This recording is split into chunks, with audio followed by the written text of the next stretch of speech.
apa kabar Anda hari ini? Senang sekali saya Ayu Sutomo bisa kembali hadir ke hadapan Anda dalam program keluarga yang edukatif dan inspiratif Ruang Keluarga. Keluarga Indonesia, tindakan kekerasan dalam hubungan ternyata tidak hanya terjadi dalam hubungan pernikahan saja atau yang sering dikenal dengan KDRT. Namun banyak juga kekerasan yang terjadi pada saat masih berada dalam hubungan pacaran. Menurut data dari Komnas Perempuan, kekerasan dalam pacaran menempati urutan kedua kasus kekerasan terhadap perempuan setelah KDRT. Pada tahun 2014, Komnas Perempuan menerima sekitar 800 laporan mengenai kekerasan terhadap perempuan dalam wilayah pribadi. 59% diantaranya terjadi dalam ranah perkawinan, 21% terjadi dalam ranah pacaran, dan 20% terhadap anak-anak. Dan angka ini keluarga Indonesia dapat dipastikan akan terus meningkat karena ternyata banyak orang yang menjadi korban kekerasan dalam pacaran tetapi belum melaporkannya. Nah, keluarga Indonesia, topik inilah yang akan kita bahas di Ruang Keluarga kali ini, yaitu tentang bagaimana menghindari kekerasan dalam berpacaran.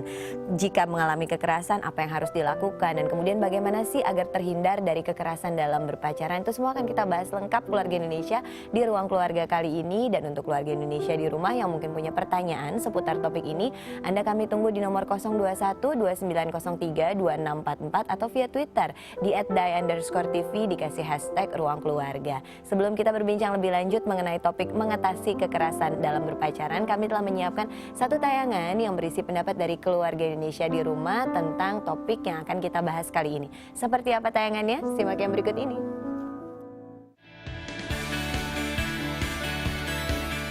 Kekerasan dalam pacaran itu sebenarnya ya nggak boleh ya jatuhnya. Soalnya kan pacaran itu kan dalam sesi saling mengenal.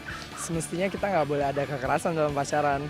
Kekerasan dalam rumah tangga aja nggak boleh, apalagi pacaran yang hakikatnya nggak ada dalam status sih kalau menurut saya. Menurut saya itu nggak wajar ya, baru pacaran udah ngelakuin kekerasan, apalagi dalam rumah tangga nanti. Kalau saya sendiri nggak pernah mengalaminya dan melihat secara langsung juga tidak pernah. Cuman saya kan suka buka sosial media dan sudah banyak korban yang mengalaminya. Mereka merasa bahwa itu hal yang biasa karena mereka sudah merasa pacarnya itu sangat menyayangi dia, jadi sampai saat dia disakitinya, dia merasa bahwa hal itu hal yang wajar. Alhamdulillah sih ngalamin nggak pernah. Kalau melihat sih pernah. Aku balas sih biasanya. Tapi kalau misalnya udah parah banget, aku laporin ke polisi. Wah, kalau ngalamin nggak tahu deh. Kira-kira kayak gimana dulu nih? Mungkin ya kita berusaha introspeksi diri aja kali ya. Putusin aja pacarnya. Nggak usah dilanjutin hubungan yang kayak gitu, kan nggak sehat. Kalau aku sendiri lebih hati-hati sama pilihan. Maksudnya milih pacarnya itu lebih hati-hati, terus udah lama kenal banget baru kita pacaran. Tapi kalau misalnya keburu-buru gitu kan kita nggak tahu gimana sifat laki-lakinya gitu. Pertama, jadi harus komunikasi dulu ya. Kita harus ngomong baik-baik bahwa pacaran itu adalah suatu hubungan yang harus dijalani dengan baik. Jangan sampai ada salah satu pihak yang merasa dirugikan, merasa disakiti, dan kalau misalkan salah satu pihak sudah mulai melakukannya, kita bisa mencoba bicara dengan dia baik-baik gitu. Kenapa sih kamu bisa mukul aku atau kayak gimana? Terus nyuruh mereka untuk berjanji nggak ngelakuin itu lagi. Tapi kalau misalkan emang dia tetap kayak gitu, maka kita harus cari orang yang lebih baik. Nah, keluarga Indonesia, itu tadi beberapa pendapat dari keluarga Indonesia di rumah tentang topik yang akan kita bahas, yaitu menghindari kekerasan dalam pacaran. Dan untuk membahas topik tersebut di studio Ruang Keluarga telah hadir narasumber dari Yayasan Pulih. Kita kenalan dulu ya keluarga Indonesia satu-satu. Di sini sudah ada Mbak Nirmala Ika Kusumaningrum, psikolog dari Yayasan Pulih. Dan yang kedua telah hadir juga di sini Mas Bagja Arif Saputra sebagai fasilitator muda dari Yayasan Pulih. Apa kabar Mbak, Mas? Baik. Terima Terima kasih hadir di Ruang Keluarga. Sama-sama. Kita akan berbincang mengenai topik yang mungkin sedang naik daun begitu ya. Banyak terjadi di mana-mana, tapi sayangnya ini adalah fenomena yang kurang baik, yaitu kekerasan dalam berpacaran. Sebelum kita membahas lebih jauh tentang kekerasan dalam berpacaran, sebetulnya masuk ruang lingkup kekerasan itu sendiri itu dimulai dari yang perilaku atau perlakuan yang kayak gimana sih, Mbak? Ada 4 ya. Yang pertama fisik yang pasti. Jadi udah ada pemukulan, tonjokan kayak gitu.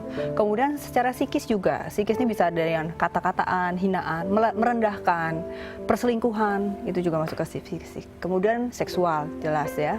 Di mana ada pemaksaan hubungan seksual yang dilakukan oleh salah satu pihak. Dan kemudian ekonomi. Ekonomi juga sangat mungkin bisa terjadi di mana misalnya ada satu pihak yang selalu minta untuk dibayarin terus. Oh gitu? Betul gitu kan. Terus kemudian ya seringkali kan orang pacaran tuh mungkin ada share atau sesuka ini ya. Tapi ini enggak, dia harus minta dan maunya di sini. Kalau nggak mau, kamu nggak bayarin, kita putus aja. Atau bahkan sampai mengatur, kamu boleh kerja di sini gitu loh. Karena tempat-tempat yang dia dipilih oleh pasangannya lah. Kalau nggak dikerja di situ nggak usah kerja aja. Jadi ada penghambatan ekonomi dari salah satu pihak terhadap pihak yang lain. Oh, itu masuk ranahnya kekerasan Masuk juga, ranah walaupun mungkin tidak kekerasan. melakukan kekerasan secara fisik atau seksual. nggak mukul, seperti nggak ini, tapi itu termasuk kekerasan juga. Apalagi ini dalam ranah pacaran ya, kan kita masih ya mau pacaran mau keluarga, kita juga punya hak untuk berkembang kan, kita punya hak untuk dapat akses ekonomi, ya kan sebagai perempuan juga punya hak untuk itu. Oke, berarti artinya ranahnya menjadi semakin luas karena yang mungkin orang tahu hanya sekedar hanya kekerasan fisik dan kekerasan seksual, ternyata pun ketika Ada. orang verbal dan menghambat akses ekonomi salah satu untuk mendapatkan penghasilan seperti itu pun termasuk Masuk dalam ranah kekerasan. kekerasan ya. Oke, nah kalau berbicara kita mulai lebih spesifik ke kekerasan dalam berpacaran, Mas Bagia, seberapa sering sih dari sebagai seorang fasilitator gitu menghadapi kasus-kasus yang seperti ini? Karena kan kalau dulu mungkin taunya adalah kekerasan dalam rumah tangga. Beberapa tahun yang lalu lah Masih marak ya. banyaknya atau maraknya adalah orang statement kekerasan dalam rumah tangga atau KDRT. Setelah menikah baru mendapatkan perlakuan kasar. Nah, kalau sekarang turun menjadi kekerasan dalam berpacaran, sering terjadikah atau sampai menjadi fenomena bagaimana tuh?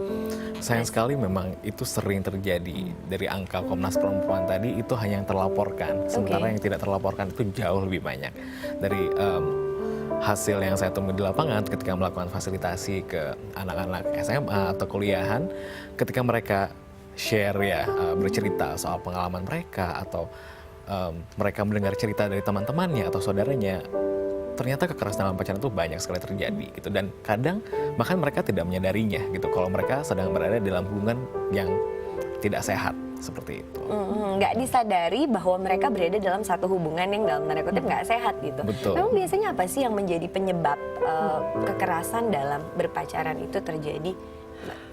Biasanya ada upaya untuk menguasai ya, maksudnya menguasai dalam arti mengontrol dari satu pihak ke pihak yang lain. Itu ada, dari situ ada keinginan untuk bahwa kamu memilikiku satu-satunya, aku berhak atas kamu. Sebenarnya hampir sama seperti kekerasan dalam rumah tangga.